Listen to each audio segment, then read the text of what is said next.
Spoštovana gospa predsednica, spoštovano predsedstvo in širše vodstvo, spoštovana gospa županja, pozdravljena Koroška, pozdravljeni prijatelji in sodelavci, dragi slovenski krščanski demokrati in demokratke. V 10 letih smo doživeli dve različni Evropi. Ko sva z vašim zaupanjem, z gospo predsednico, začela predstavljati naše in druge evropske državljane v Evropskem parlamentu leta 2004, je bilo drugače. Doživljali smo optimizem, Evropa je doživljala rast, Evropa se je združevala, ne samo širila. Končana je bila polstoletna politična polarizacija dveh Evrop. Kazalo je, da smo se zatrajno poslovili od nekih modelov, od nekega stanja, vendar zadnja leta kažejo z vsemi krizami, ki jih doživljamo, najprej finančno, terorizem, begunci, tudi kriza odločanja v sami Evropski zvezi, da nekateri temelji niso držali ali pa jih pa vsi nismo razumeli na enak način. In to, kar se je zgodilo sedaj v Parizu, je znamenje, ki ga je treba dobro razumeti, če hočemo nanj dobro odgovoriti. To ni bil napad od zunaj, to je bil napad od znotraj. Napadli so brezobzirno ljudje, ki so živeli z nami, ki so jih Parižani poznali kot sosedje, ki so jih dnevno srečevali. In Evropa je pred izzivom, kako bo temu dogajanju rekla, kakšno diagnozo bo postavila, kajti brez diagnoze, to bo vedel predvsem vodja predsednik našega predsedstva, ni prave terapije. In nekateri pravijo, da smo v vojni, drugi imajo milejše, bolj blage razlage. In v Evropi 28 držav, ki je geografsko zelo široka, imamo različno razumevanje in različna gledanja, zato tudi neenotnost. Ko sem iz neke bolj zahodne države pred nedavnim nekoga vprašal, kako čutijo ukrajinski konflikt, vojno v Ukrajini, za nas je relativno blizu, za njegovo državo ob morju, ob Atlantskem oceanu, pa je dejal, da je to za njih zelo daleč in da tega ljudje ne čutijo kot svoj problem. Mi bomo lahko uspešni in učinkoviti samo takrat, kadar bomo ključne izraze krize razumeli kot skupen problem. V tem je danes problem Evrope. In jaz sem prepričan, da ne ekstremizmi levega ali desnega porekla, ne populizem nima odgovora na današnja ključna vprašanja.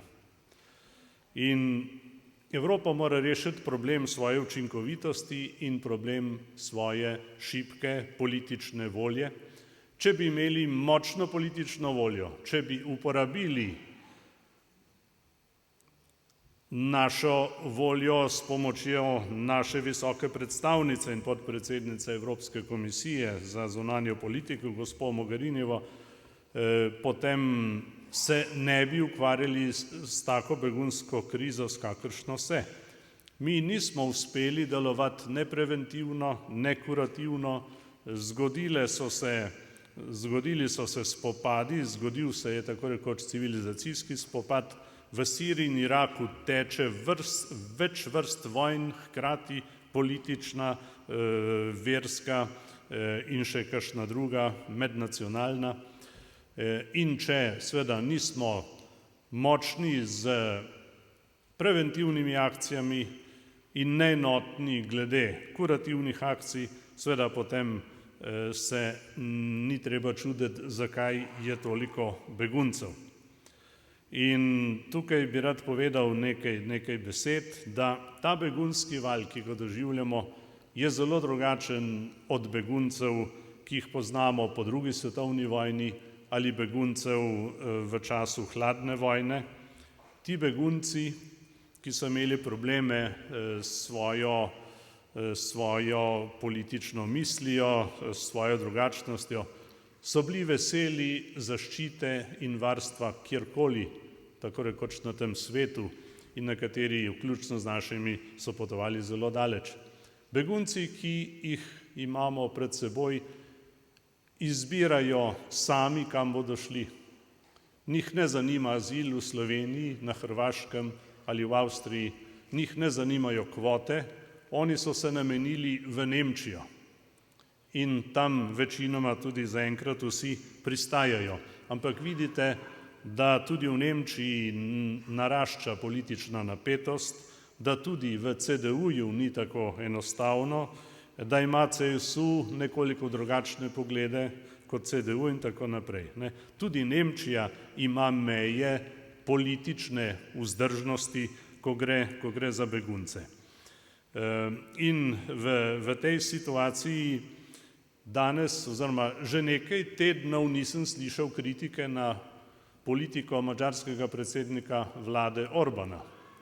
Že nekaj časa ni kritik, kajti Orban, potem ko je imel že blizu 40.000 beguncev za mejo oziroma pred mejo oziroma na Madžarskem, ko ni bilo skupne evropske akcije, se je odločil za svojo potezo. In je z njo tudi, se opravičujem, urejam čas za sproti, da nam predolgo govoril. In kot vidite, je šla Slovenija na nek način po podobni poti. Jaz se spomnim, koliko je bilo v Evropskem parlamentu govora takvanega, jaz rečem temu, populističnega humanizma. Odprimo vrata, odprimo meje, Schengen je odprt tako rekoč za vse. In so bili tisti, ki so hoteli vedeti, kdo so tisti, ki jih sprejemamo, kritizirani kot ljudje čudnega časa. Danes je ideja o tem, da moramo kontrolirati begunski tok, na splošno sprejeta. To so tudi sprejeli visoki sestanki na ravni Evropske zveze. Torej, še o Siriji nekaj besed. V Siriji imamo zdaj tudi angažma Rusije, ampak jaz imam vtis, da še zmeraj ciljamo na različne tarče. Ko bomo postavili skupno tarčo, takrat bomo uspeli. Sem pa poslušal tudi ruskega visokega predstavnika v parlamentu ta teden, ki je dejal, da je treba spraviti skupaj globalno koalicijo proti terorizmu. Torej mislim, da se v teh dneh nekako učvrščuje proces, ki bo po mojem vodil do te koalicije proti terorizmu, ki nastopa dejansko proti civilizaciji, v kakršnem smo živeli doslej. Zdaj smo slišali tudi že idejo o novem oziroma malem Schengenu. Ne se čuditi, če prihaja do tega.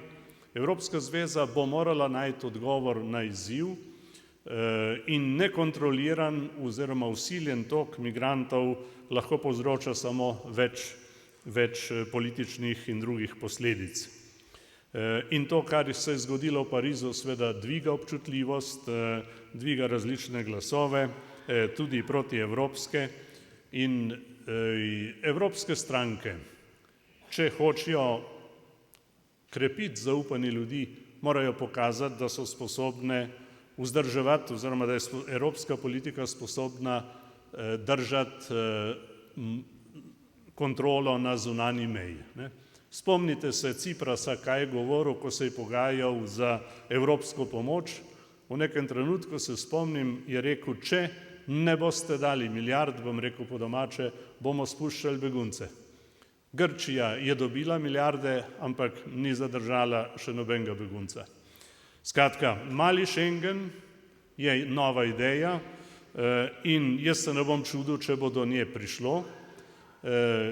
Ideja tistih, ki hočejo, da je Evropa učinkovita, da je učinkovita tudi z zunanjo mejo. In če bo do malega Schengena prišlo, pritisk do tega bo po mojem močan, ga bodo naredili tisti, ki se bodo sposobni držati skupnih pravil, skupno dogovorjenih sklepov in ki bodo sposobni držati tudi zunanjo mejo. Meni bo žal, če bo do tega prišlo, ker bo to pokazalo, da Evropa, taka kot je, v taki širini, ni sposobna izvajati nekaterih temeljnih funkcij. Jaz bom počasi zaključil z besedami o Novi Sloveniji. Čeprav sem pretežno v Bruslju, kjer vas z veseljem zastopam, spremljam dogajanje doma in jaz sem vesel, da je Nova Slovenija tista stranka, ki vnaša prepričljive standarde politične odgovornosti, programske jasnosti in dialoškosti, ko gre za skupno dobro. Taki smo bili krščanski demokrati že od marca leta 1989, ko smo nastopili pot v slovensko politiko. In zato me ne čudi, da se pojavljajo v javnomnenjskih raziskavah boljše napovedi, ki gredo čez 10. In jaz mislim, da naša ambicija ne sme biti 11, ampak premagati najboljši rezultat SKD-ja doslej, to je bilo 15 poslank in poslancev in jaz sem prepričan, da je to mogoče. In še tole bi rekel, v sliki, kakršna je, ob vsem tem, kar se je kakšni stranki v tem času zgodilo, jaz mislim, da tisti, ki bo stavil na Novo Slovenijo, bo največ pomagal slovenski pomladi. Mislim, da v tej situaciji, kot je, lahko Nova Slovenija prispeva največ dodane vrednosti slovenske pomladi. In ko bo zavladala spet slovenska pomlad in v njej Nova Slovenija, bo v Sloveniji drugače. Bog živi Novo Slovenijo, Koroško in Slovenijo.